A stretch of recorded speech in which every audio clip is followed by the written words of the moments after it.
Hello student, last time we learn about the industrial disaster। तो हमने जो last video था उसमें देखा कि किस तरीके के से जो इंडस्ट्रियल डिजास्टर यानी कि जो हम औद्योगिक घटनाओं के बारे में, आपदाओं के बारे में हमने पढ़ा। हमने दो उसमें एग्जाम्पल भी पढ़े थे, एक है भोपाल का और दूसरा चाइना का। आज हम पढ़ेंगे रिस्क रिड्यूशंस मेजर्स, यानी कि हम किस तरीके से जो इंडस्ट्रियल डिजास्टर में जो रिस्क हैं उनको कम कर सकते हैं, उनको रिड्यूस कर सकते हैं, उनके बारे में आज हम अध्ययन करेंगे। तो first is densely populated residential area should be separated far away from the industrial area. सबसे पहले हमें ये देखना होगा कि जो रेजिडेंस एरिया है यानी कि जहाँ पर लोग रहते हैं, लोगों का जो निवास स्थान है वो सेपरेट यानी कि एक अलग जगह पर होना चाहिए इंडस्ट्रियल एरिया से। जैसे जो इंडस्ट्रियल एरिया है यानी कि जो औद्योगिक क्षेत्र है वो, और जो रेजिडेंशियल एरिया है उसके अंदर काफ़ी गैप होना चाहिए, जिससे कि जो इंडस्ट्रियल जितने भी जो डिजास्टर हैं उसका जो रेजिडेंशियल एरिया पर हमें इफ़ेक्ट देखने को नहीं मिले। जैसे हमने पिछले वीडियो में जो दो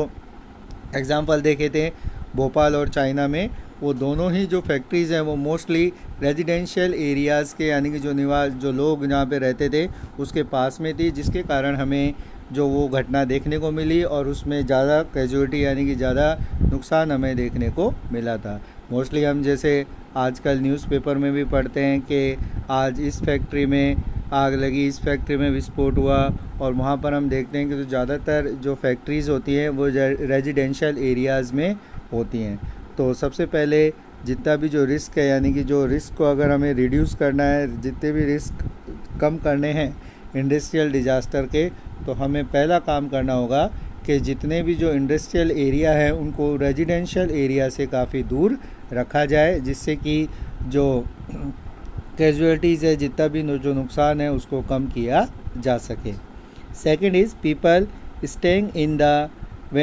vicinity of industry should be aware of the storage of toxin and hazardous substance and their possible effect in case of the accident occur। जो पीपल लोग हैं,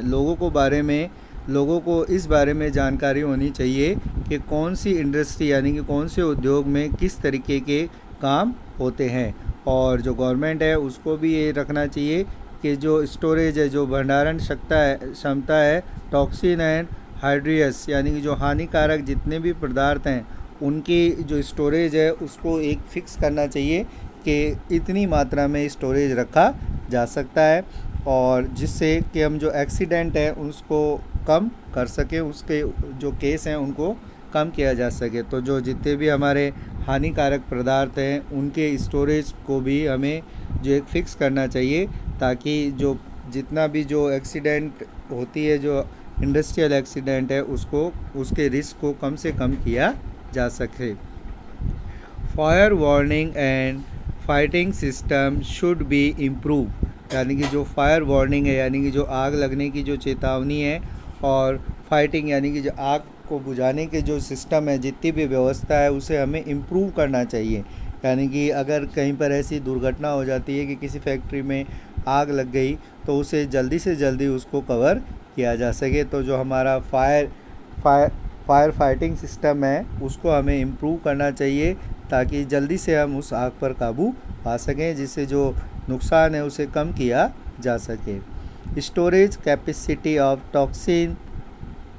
सब्सटेंस शुड बी लिमिटेड, जैसा हमने ऊपर देखा, जो टॉक्सिन सब्सटेंस यानी कि जो हमारे ऐसे पदार्थ हैं जिससे कि हानिकारक पदार्थ हैं, उनकी जो स्टोरेज कैपेसिटी है उसे भी हमें लिमिटेड यानी कि उससे भी एक लिमिट कर देनी चाहिए कि इस लिमिट में हमें स्टोरेज फैसिलिटी ही, इतनी लिमिट में ही स्टोरेज फैसिलिटी डेवलप होगी। Pollution disruption quality in the industrial should be improve, जो पॉल्यूशन है यानी कि जो प्रदूषण जांच की जो क्वालिटीज़ है यानी कि जितनी भी जो गुणवत्ता है, जो हमारे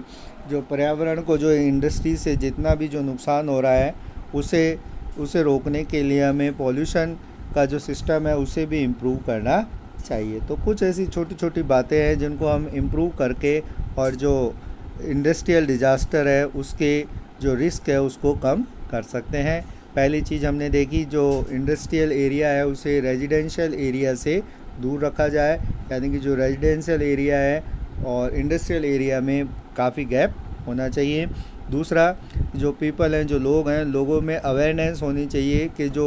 हमारे आसपास की जो फैक्ट्रीज़ हैं उसमें किस तरीके का सामान डेवलप हो रहा है, क्या उसमें कौन सी फैक्ट्री में किस तरीके का सामान बन रहा है, और उससे अगर कोई ऐसी दुर्घटना हो जाए तो हमारे पास उस एक्सीडेंट से बचने के कौन कौन से जो तरीके हैं वो भी जो पीपल जो वहाँ पर रहते हैं उनको ये पता होना चाहिए। थर्ड, जो हमारा फायर फाइटिंग सिस्टम है उसे हमें इम्प्रूव करना चाहिए, जिससे कि जो ऐसी दुर्घटनाओं पे जल्दी से काबू पाया जा सके। फोर्थ, जो स्टोरेज कैपेसिटी है टॉक्सिक सब्सटेंस यानी कि जो हानिकारक पदार्थ हैं उनकी स्टोरेज फैसिलिटी को भी हमें जो लिमिटेड करना चाहिए, और साथ ही साथ जो पॉल्यूशन कंट्रोल का जो सिस्टम है उसे भी हमें इम्प्रूव करना चाहिए। तो इन सभी चीज़ों को हम अगर इम्प्रूव करेंगे, इन पर ध्यान देंगे, तो जो इंडस्ट्रियल डिज़ास्टर है वो हमें कम देखने को मिलेंगे और उसमें जो नुकसान होगा वो भी हमें बहुत कम मात्रा में होगा।